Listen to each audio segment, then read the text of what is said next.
ఇది ఇది బ్రహ్మతుంగ. దీనికి అసర్టు బాసగ్రాన్ కాంబినేషన్ కొడుతున్నాం. దీనికోసం ఇట్లా పువ్వు ఉంటుంది పైన.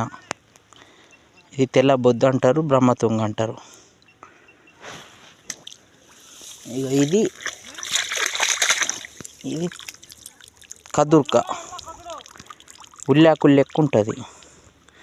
దీనికి అసర్టు సరిపోతుంది, కౌన్సిల్ యాక్టివ్ అయినా సరిపోతుంది. ఫస్ట్ టైం నోవలెక్ట్ కొట్టినప్పుడు ఇది చిక్కిపోయింది. నోవలెక్ట్కి ఇది కూడా వచ్చింది. ఇది మళ్ళీ కొట్టినాయి. ఇది కదుర్క, ఉల్లాకు లెక్క పైన ఉంటుంది. కానీ తుంగ అనుకుంటారు, తుంగ కాదు. ఇది అంతిదే ఉంది. ఎక్కడన్నా